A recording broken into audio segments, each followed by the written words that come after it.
I'm pleased now to welcome to the stage Congressman Henry Cuellar. Congressman Cuellar has called for bipartisan solutions to many of the country's most pressing issues, including immigration and budget reform. And he recently introduced bipartisan legislation to create a commission to assess mass shootings. Welcome, Congressman, and thank you for being here. Thank you so much, and it's a pleasure being here with the Hill, and it's a pleasure being here at the American University. I got somebody from the San Antonio area, Danielle Villalobos, so there you are. So it's good having somebody from San Antonio. You got a plant in the audience, right? Very yeah, good, that's very right. good. Okay, so you are not the normal Democrat. You endorsed George W. Bush in 2000. You beat an incumbent, which is never, in a primary, which is never... I think I had less than a 0.1% chance at that time. Exactly. So, and of course, all the incumbents favor the incumbents. So, and also you're on with the House Democratic Caucus, you're more conservative than the average, certainly. And so that has that, over the years, presented some awkwardness in the party because you are not a down-the-line Democrat. No, it hasn't. I mean, first of all, I'm part of Nancy Pelosi's leadership. Yep, you are. I'm the Democrat that pays his dues. As you know, Democrats and Republicans have to pay dues to their parties. And for the last 3 election cycle, I'm the first Democrat to provide the dues. So, you know, when somebody complains about my voting record, I'll tell them, pay your dues, then you can talk to me about it at a later time. You know, because some of the folks are very active in the Democratic caucus are not very good at paying their dues, and I say that with all due respect to my colleagues. But I think, you know, I grew up in Texas under, folks like Bob Bullock, Pete Laney, Bill Hobby. Those were Democrats that believe in the Big Tent Party, which means you have liberals, moderates, and conservative Democrats, and that's the way I grew up. And I just believe that Democrats are Democrats, but you do have liberals and you do have moderates and conservative. And I happen to be one of those moderate conservative Democrats on some issues, but on education or certain things, I think I'm very progressive on those issues. Assess the Democratic Party now. Congressman King was talking about the Bernie Sanders wing of the party.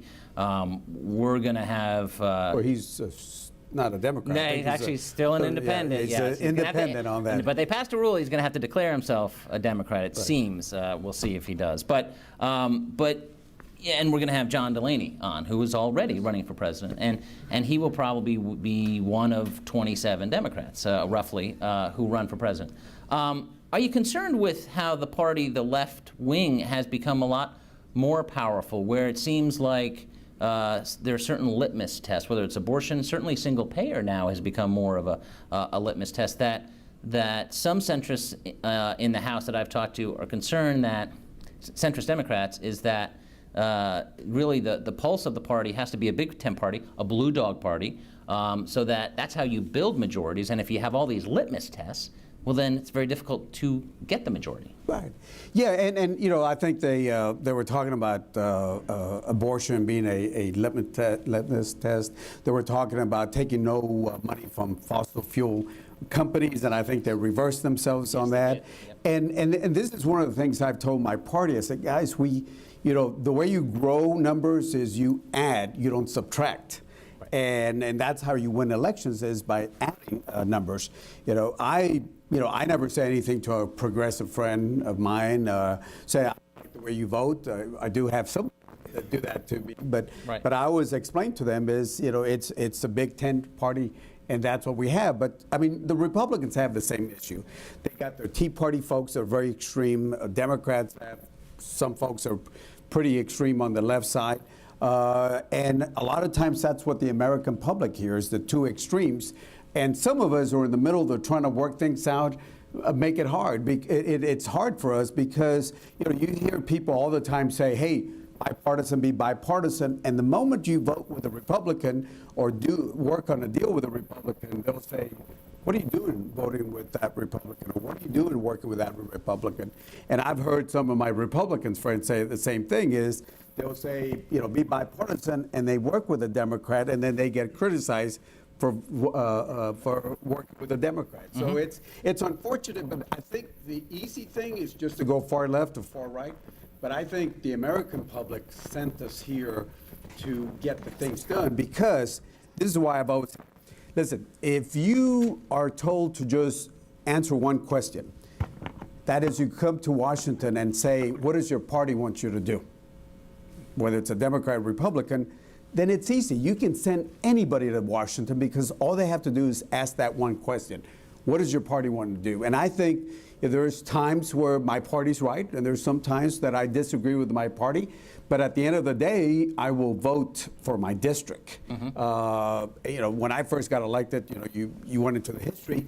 There were folks, and I had my labor union guys, I had my environmental guys, all saying, you're not voting your district. Right. And they even got to a point where you're Hispanic, and if you're Hispanic, you're in a Hispanic district, so you should be progressive.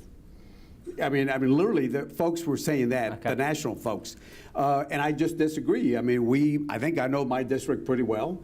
My hometown, Laredo, I get 90%. I don't think I've gone lower than 89%.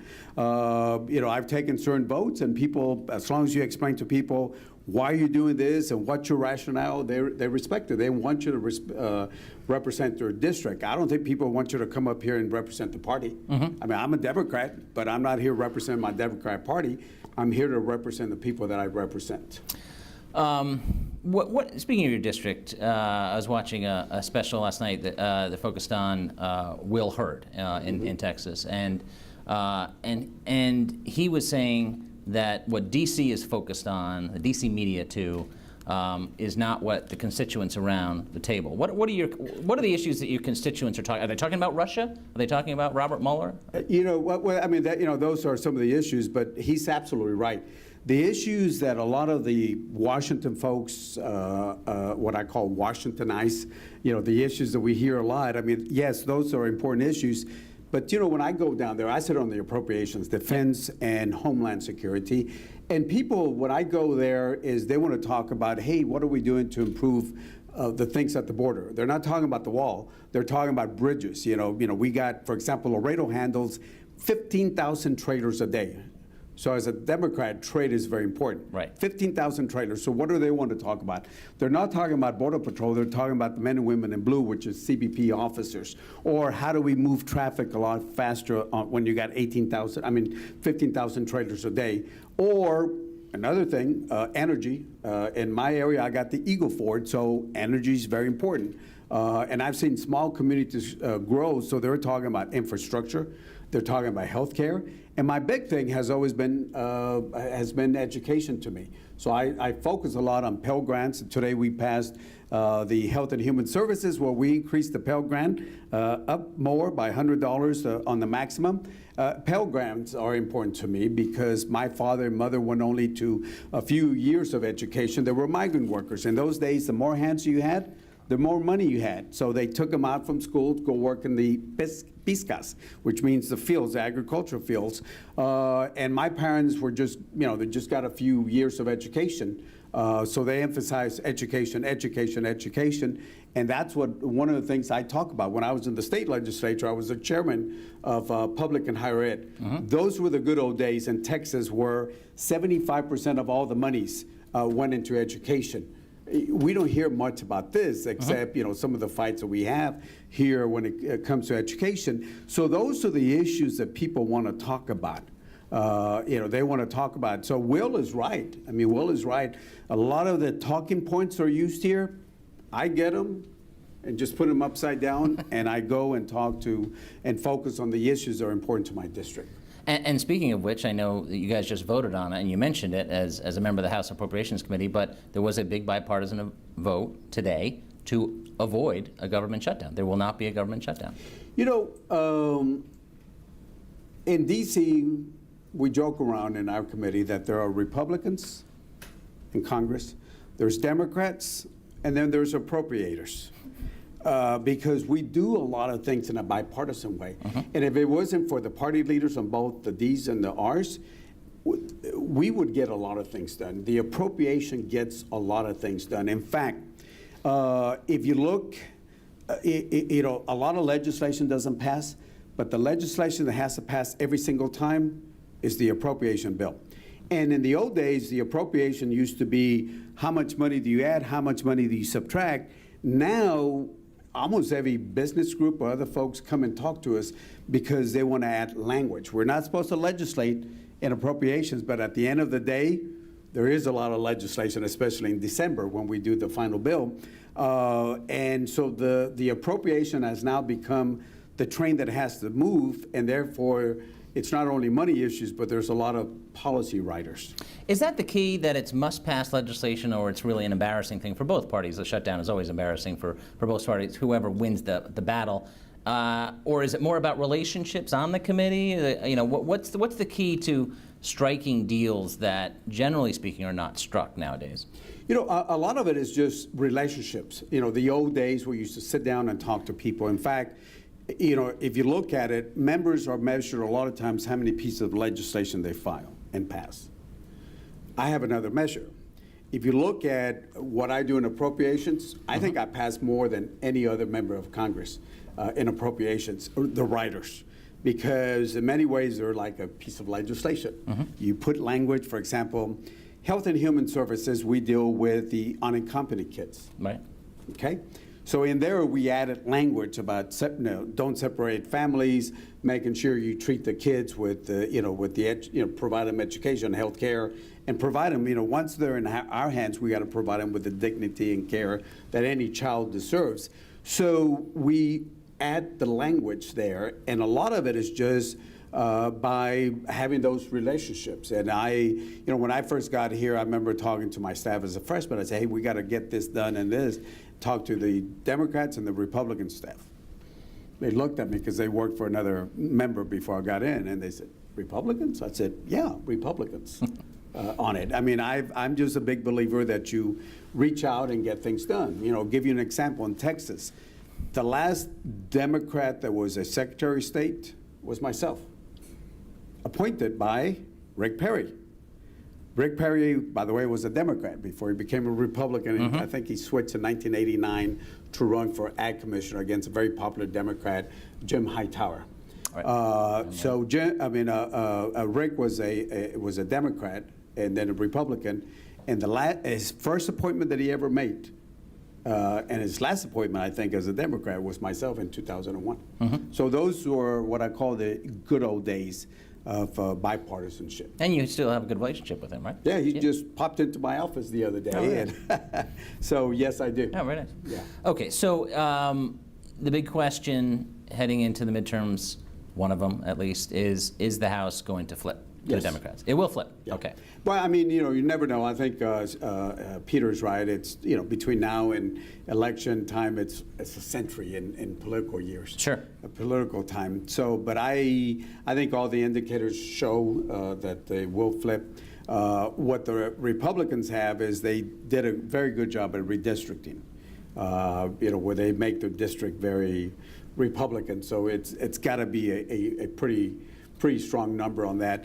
But as I've said, as the Blue Dogs, what gets a Nancy Pelosi as the next speaker, whoever that might be, it's the Blue Dogs and moderate seats. Because as I told Ms. Pelosi and Steve Israel when Steve was the head of the Democratic campaign committee, give me all the seats out there that are liberal seats that the Republicans have.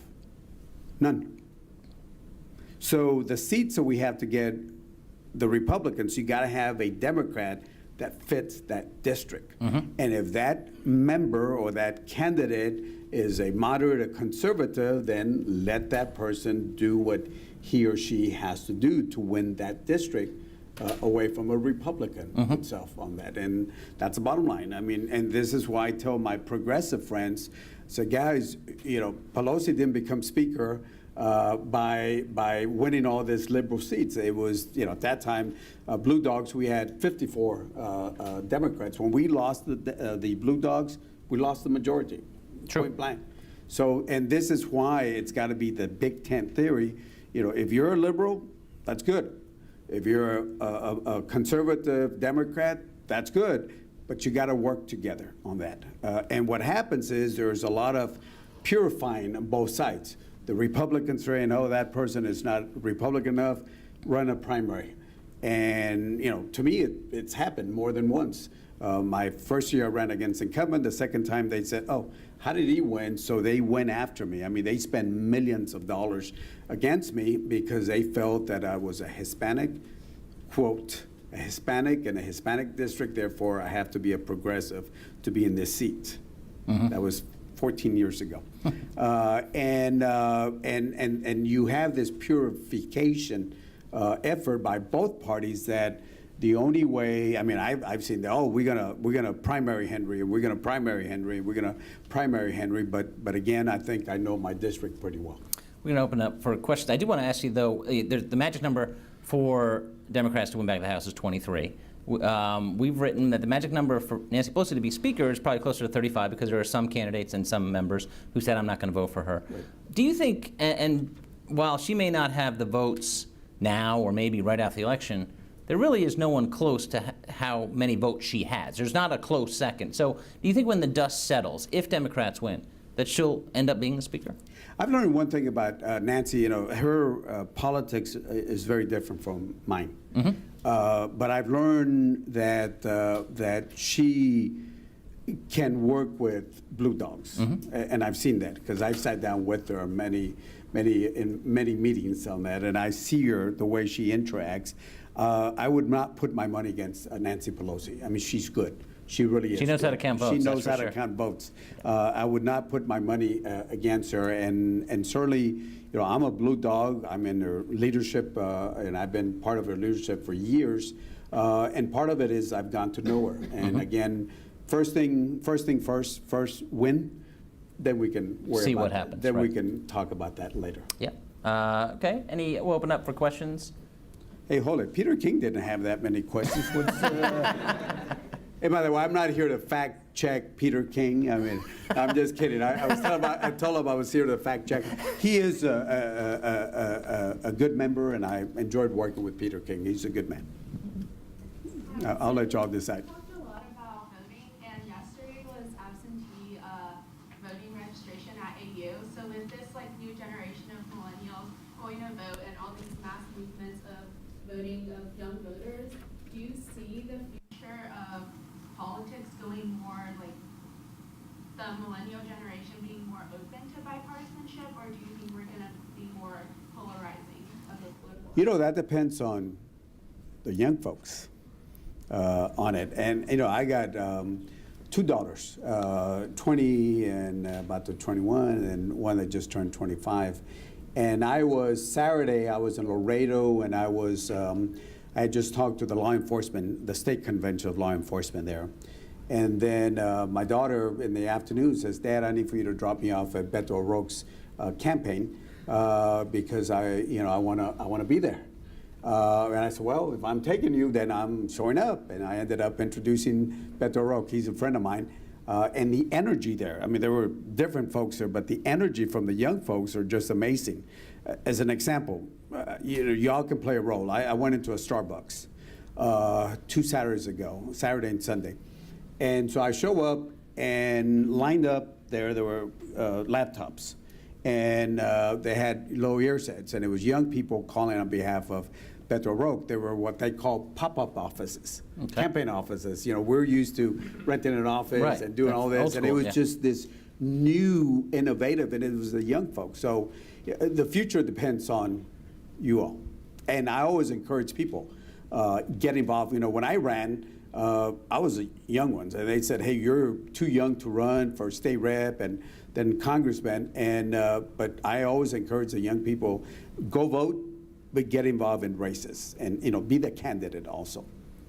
Okay, we have time for one more question. 1 minute and 6 seconds. Hello, Congressman. So given that you may likely find yourself in a majority leadership after November or for the next Congress, will you publicly push for more bipartisanship in an effort to kind of get rid of some of the deadlock or the gridlock in the House? Yeah, I have and I will, and I'll tell you this, a couple of things. One is we can't look at the past and say, the Republicans, did this, we're going to do the same thing to the Republicans. There's that knee reaction. That's one thing. And then the other thing, I pushed for a lot of bipartisan. I think people, when I first came in, they try to define you. And I told myself back in 2005, I said, either I define myself or they're going to define you. And the moment they define you, they expect you to be in that same perception, that little box that I said. And that's why I decided to define. I can give you a lot of stories. I know we're out of time, but people know that I'm very bipartisan. They know this. They know I'm a blue dog. And they know my response: pay your dues, then come and talk to me if you have a complaint. But it's one of those things that I think bipartisanship has to happen, and it's hard, but I will continue pushing for that. Otherwise, we're all in the same field, and that field is, we're all frustrated. We're out of time. Please thank the Congressman for joining us. I hand it back to Jack. Thank you.